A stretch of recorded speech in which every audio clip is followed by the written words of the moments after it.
If you're a Canadian living abroad, it's important to know whether or not you're considered a resident of Canada for income tax purposes. For Canadian income tax purposes, your tax obligations are based on your residency status, not to your immigration status nor your citizenship. You are responsible for determining your residency status and understanding your tax obligations. In determining your residency status, the most important thing is to determine if you have any residential ties to Canada while you are abroad. In this week's video, we'll be discussing what residential ties are and how the CRA may assess this. Hi, welcome to my channel. My name is Irene and I'm a CPA here in Canada. I post videos explaining important accounting and tax concepts using simple language to help Canadians better understand accounting and taxes. Make sure you hit that like and subscribe button for more. Before I get started, this topic is extremely complicated, and the purpose of the video today is to give you a high level understanding, first bit of understanding. And so please seek professional help, professional advice from a CPA who specializes and has knowledge in this area so that they can give you advice for your situation. Now, first, let's define the residency status. In Canada, your residency status is going to determine whether or not you are a resident of Canada for income tax purposes. If you are a resident of Canada for income tax purposes, then you will be required to pay taxes on your worldwide income. Worldwide income meaning all of the income that you earn outside of Canada.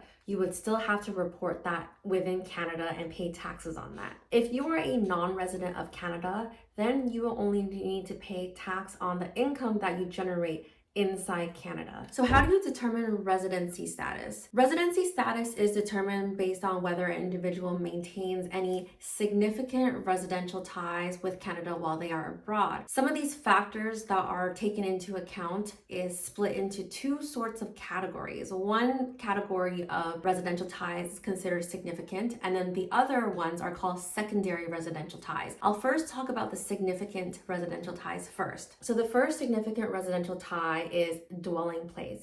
If you have a home that you can return to in Canada, whether you own the home or you rent the home, this will be viewed as you having significant residential ties to Canada, making you a resident of Canada for income tax purposes. However, if you are leasing your place to a person that is not a family member, so a arm's length party, then the CRA may consider this as not a significant residential tie in Canada. So as an example, if you go abroad and you rent out your home or the place that you have, your dwelling place, if you rent it out to a family member, then the CRA is going to consider that you are still maintaining residential ties to Canada because you at any time can come back into Canada and reoccupy that dwelling place that you rented out to your family member. So another factor that is considered a significant residential tie to Canada is if you have a spouse or a common law partner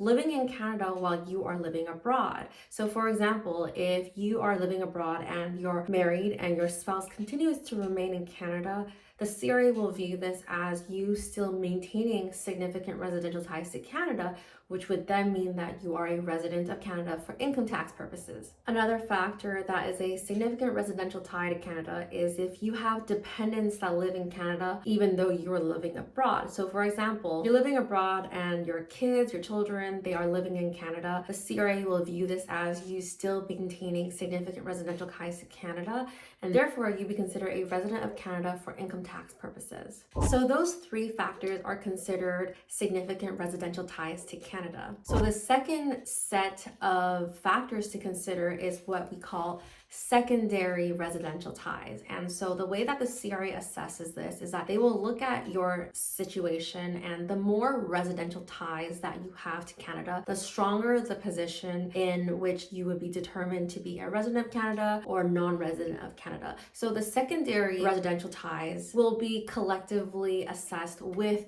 the significant residential ties as well too. So here are some of the secondary residential ties. The first one is personal property left in Canada. If you are living abroad and you still have furniture in Canada, clothes in Canada, cars in Canada, etc., that would be considered you having secondary residential ties to Canada. So the second factor is if you have social ties remaining within Canada.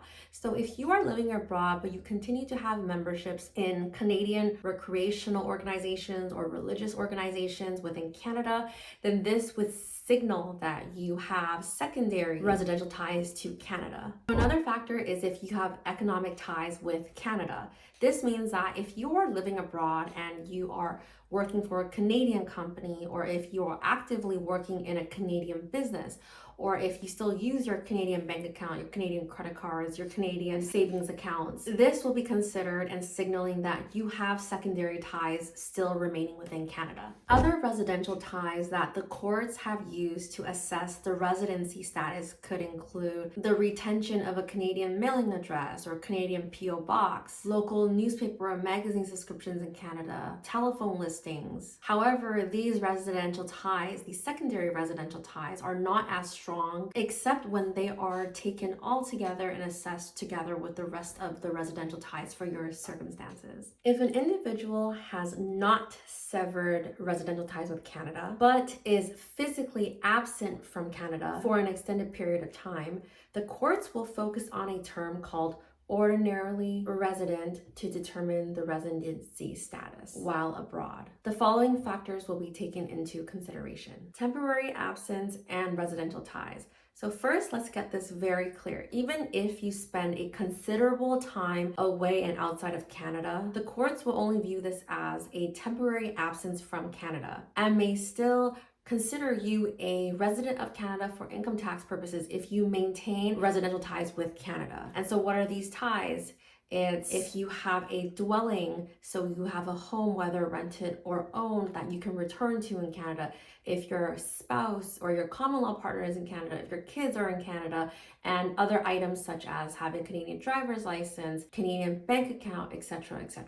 The next factor is the intention to sever ties. If you left Canada with the intention to permanently sever ties with Canada, then this could be a factor in your non-residency status. However, strictly looking at the time you were away and outside of Canada, just only looking at that time itself is not sufficient enough to determine your intention. Instead, the Canada Revenue Agency, the CRA, they're going to take a look to see if you took the necessary steps to comply with the tax rules and tax laws when you are permanently severing ties with Canada. So that includes paying departure tax that I will talk about right after. So the next factor is compliance with the Income Tax Act. This one's really important and I don't see it being talked about on the internet at all. So if you are a Canadian resident and you decide that you want to cease your relationship with Canada and become a non-resident of Canada because you don't want to pay income tax in Canada anymore, then what people fail to realize and no one talks about is that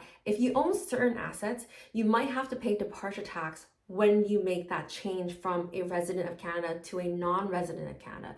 So what happens in the Income Tax Act, and what happens is on the day that you decide to change your status, your cease residency of Canada for income tax purposes, what the Income Tax Act says is that you are deemed to have disposed of your assets on the date that you change your residency status as at the fair market value of those assets. Even though you didn't actually sell your assets, you're deemed to have disposed of them on the date of the change at the fair market value, and then you're deemed to have reacquired it immediately at the new fair market value price, okay? So if you have a gain on that, then you're gonna have to pay departure tax on that. This is not talked about on the internet, and I really want you to know and be aware of this, okay? That is part of complying with the act, and that goes back into the intention part, because the Canada Revenue Agency will say that if your intention was to truly permanently sever ties with Canada, then you would have taken the necessary steps to calculate those capital gains, report that, and pay those taxes when you cease residency in Canada